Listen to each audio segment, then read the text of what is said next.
Good morning, everybody. I am Vishwendra and the founder of Optimal Success Trajectory. Optimal Success Trajectory की online classes में आपका स्वागत है। आज मैं एक इम्पोर्टेंट क्वेश्चन डिस्कस करूंगा आपसे। द क्वेश्चन इज कि 50 kg का ब्लॉक है जिसको आपने एक सरफेस पे रखा हुआ है। The surface is smooth. आपने इसमें एक फोर्स लगाया which is a time dependent force F is equal to 10t। आपको बताना है इसमें AT ग्राफ क्या होगा, BT ग्राफ क्या होगा, PT ग्राफ क्या होगा। A is the acceleration, V is velocity speed and P is the momentum of the particle. Magnitude we are talking about. So first question is, we know that F is equal to m into a.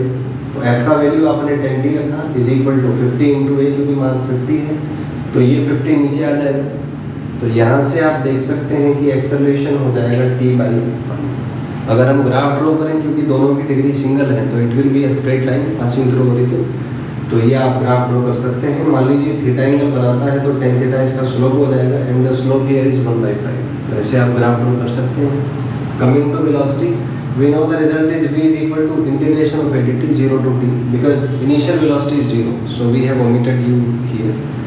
So a का value है t/5 into dt integration 0 to t 1/5 का common ले लीजिए, integration of t dt limit is 0 to t, t dt का जो integration है that is t square by 2 0 to t 5 into 2 is 10 and high limit is upper limit is t, lower limit is 0, so that will be t square by 10 because power of v is single, t is having 2 power, so graph will be a parabola.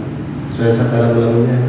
Momentum is equal to mass into velocity, mass is 50, v have calculated t square by 10, तो ये 5t square होगा। ये भी parabola होगा लेकिन इसकी slope ज़्यादा होगी क्योंकि 5t स्क्वायर है। तो ये कंपेरेबल टू, अगर हम कंपेयर करें v से तो ये जल्दी राइज करेगा। So that will be the graph. Thank you and have a nice day.